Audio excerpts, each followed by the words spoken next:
a huge lens from Nikon, a small form cinema camera from Canon, a new Leica, some stuff from Profoto. We got some catching up to do. Let's go.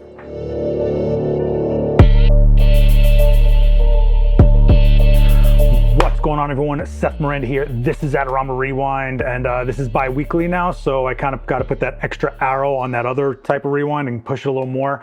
So let's just go right into it.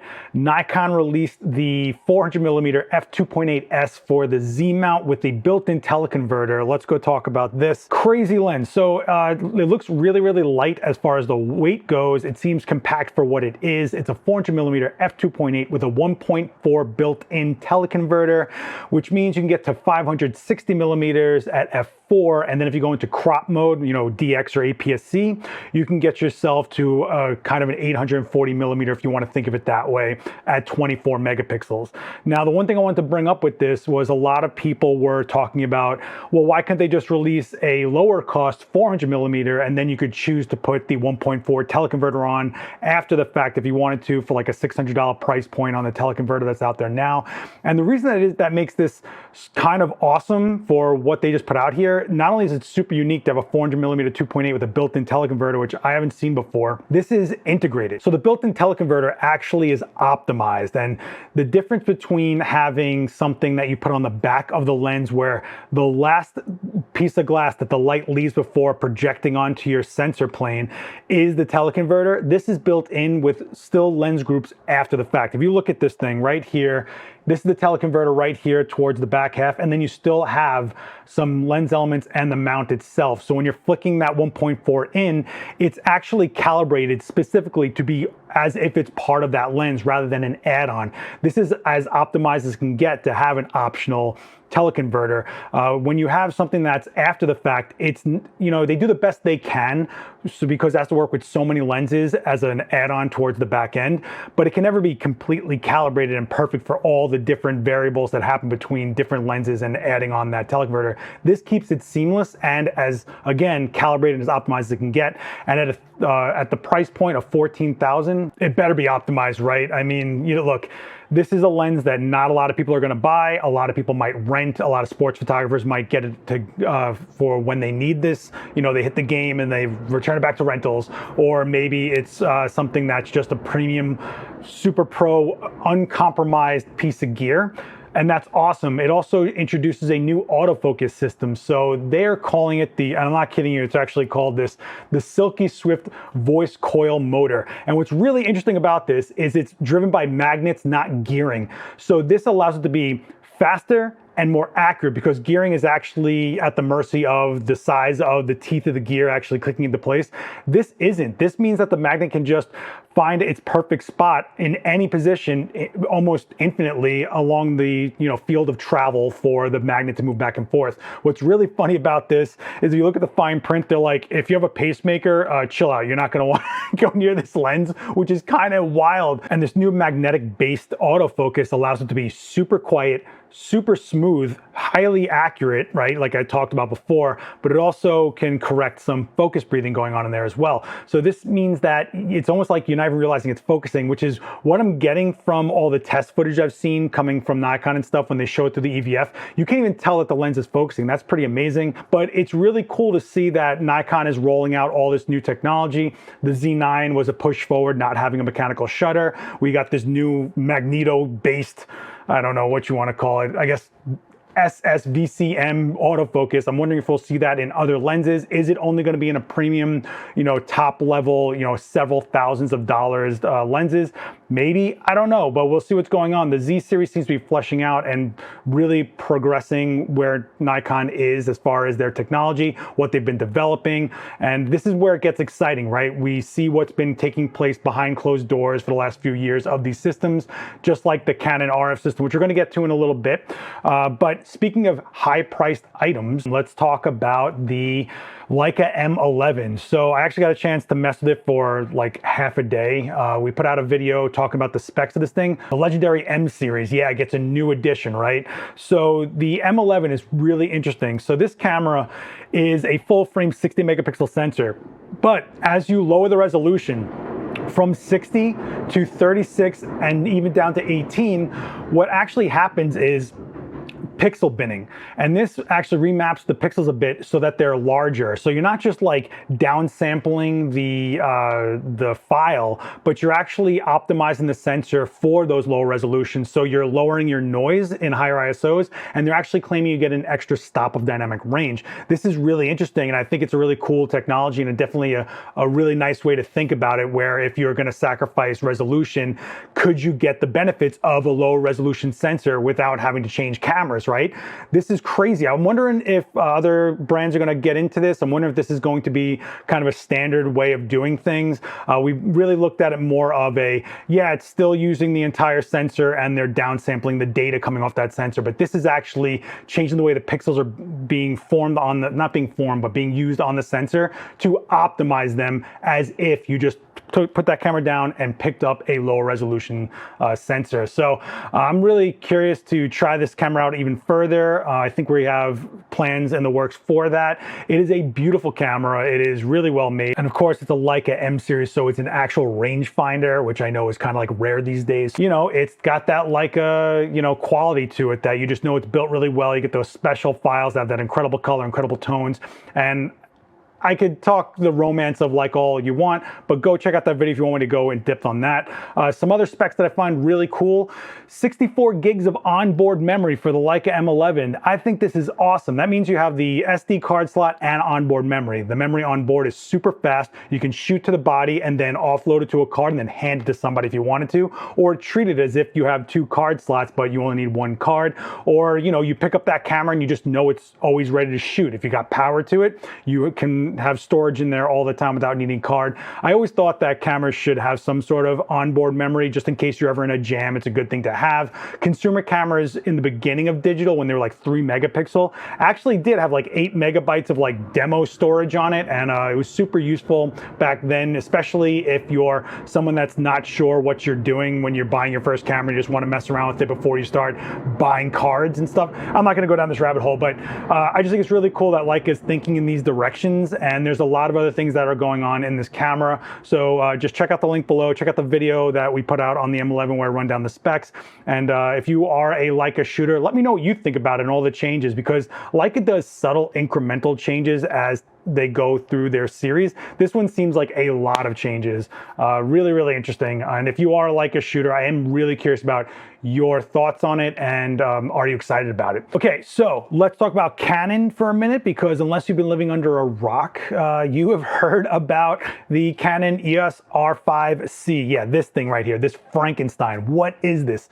Well, it's basically like they took the full frame RF mount, you know, Canon R5, and they took the Cinema C70 RF mount Super 35 camera and smashed them together. So what you have here, if you see over here these vents, you have active cooling here, allowing you to get unlimited 8K recordings here up to 60 frames per second. So let's break this down, right? So the Canon R5 came out 2 years ago. It's a full frame camera that was capable of doing 8K, but the real star of this camera was the stills. 45 megapixels, you know, 20 frames per second electronic, 12 frames per second mechanical. And yeah, it could do 8K, but there were some heat issues. And I think that kind of like overtook the amazement of this camera, that what was inside this body. They did a great job on it. It's a really great camera. And the R5 C isn't a video version of that. It's actually a cinema camera with that red C badge on it right there. That's for real. When Canon puts that on there, they really do consider this a cinema line product. Now, what this is giving you is a lot. First of all, you get this multi-purpose shoe up here, which allows you to put in a like a Tascam XLR mic adapter in there, so you can actually have that audio interface should you want it. But you also get the active cooling, the flip out screen, and 8K 60 internal RAW recording and 8K HDR recording. Now, I will say that the 8K higher frame rates like 60 do come with caveats, like you have to have external power in order to get certain things to happen. So just keep that in mind. But this is a fully capable camera, 45 megapixel, same sensor, the R5. You don't get IBIS, but It seems like a lot of cinema guys aren't really caring about that. They like their sensor locked into place. They usually have stabilizers, gimbals, and all sorts of things in the cinema world as it is. You have XF AVC and MP4 codecs, 10-bit 422, and also you have 4K 120 slow-mo recording, 422 10-bit, and a whole bunch of other stuff. The same card slots as on the R5, but the real thing is that you get that active cooling and you have these cinema tools. And what do I mean by cinema tools? Well, you actually get vector scopes, false color, waveforms, all that sort of stuff. And when you flip the switch from photo to video, it actually changes the whole camera over. I'm talking the menus change, the interface change, the GUI all around the screen, everything changes to be cinema. The buttons are even dual labeled. While they are identical to the R5, you have the photo functions on the button, and on the outside of the button, you have the cinema function written there. And you also have about 13 programmable buttons on this thing, which is kind of crazy. I always forget what I program stuff to because I use multiple systems of different brands and sometimes I just can't remember and I have to press things just to remind myself. Let me know if that's a problem for you too. But 13 assignable buttons is kind of crazy. So yeah, I mean, you have a full frame RF mount cinema camera here that is clocking in at a pretty achievable price point, especially for cinema. So this is good for, like, you know, the B cam, or if you're someone that wants to step up and doesn't want to go full into a really, really expensive system, or, you know, if you're just somebody that wants that extra camera for an assistant or a production company, you need those extra cameras to match the rest of the Canon cinema line, you have it here. And we actually let Samuel Barrett take a crack at this thing. He did a great job. We have a video over at Adorama TV. You can check it out here. If you want to check out some sample footage, you can go ahead and click the link. I'll put it down below, obviously, but he even explains why he would use the 8K to do stuff like this, where he can start doing cloning effects and get really clean output. So if you want to take a look at what the video actually looks like, go ahead and hit that link down below. I'll put it down there for you. And Samuel is a really great filmmaker. You should check him out, hit up all his social and stuff like that. And also, if you guys want to know more about the R5 C, I went live with some of the techiest nerd guys over at Canon live for an hour, talking about all the things, answered as many questions as we could, and it was a really good talk, especially if you're someone that needs to know like specific details and, you know, what you can and can't do with this camera, where it fits in, are you the right person for it, is it the right camera for you? Go ahead and check out the link down below for that discussion. I think it's a real important one. All right, let's talk about the new Profoto Clic Octa softbox. I actually have two of these sitting for me. So I will be going live with them on Adorama's Twitch and probably also Adorama's Facebook. I'll be shooting with them live. What is this thing? Well, it is a new Octabank for the Profoto A10, A1X, or A1 really. It's a magnetic mount over here with a pistol grip, so you can actually move this with while it's on the stand, and there's no knob. So right here is actually twist down to secure it to your stand, and it's pretty versatile as far as that goes. All you have to do is click it into place. So let me just hit this video really quick to show you guys what I'm talking about. This is Chris Fain, by the way. If you don't know Chris Fain and you're into lighting, this guy does some great videos and really shows off a lot of what Profoto is. But there you go, magnetic right to the back. It's mounted, folds in half, clicks right into place, and you're ready to go. I mean, it folds flat, it's really fast to set up, and it's really beautiful light, making those speed lights into bigger lights. Bigger lights mean, I mean physical size, not like power. Bigger lights, bigger the light source in relation to our subject, softer the light. It has two diffusers in it. There's an internal and a front baffle, and you can get a grid for it. Really well made. I have gotten my hands on it. Like I said, I got two waiting for me. Really, really well built. I'm super excited to actually take a shot at these things. And you know, you guys know I love the Profoto speed lights. I have 7 of them, and I really do travel everywhere with them. So this is a really nice addition to the modifiers to be able to pack down super flat, really clean, not needing extra parts or feeding rods. You're just good to go.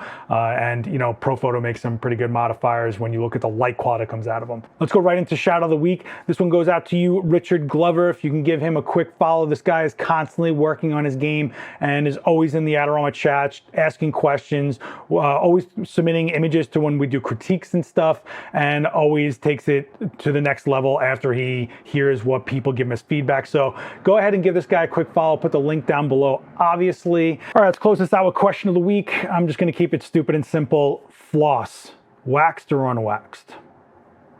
Hit me down below with your answer.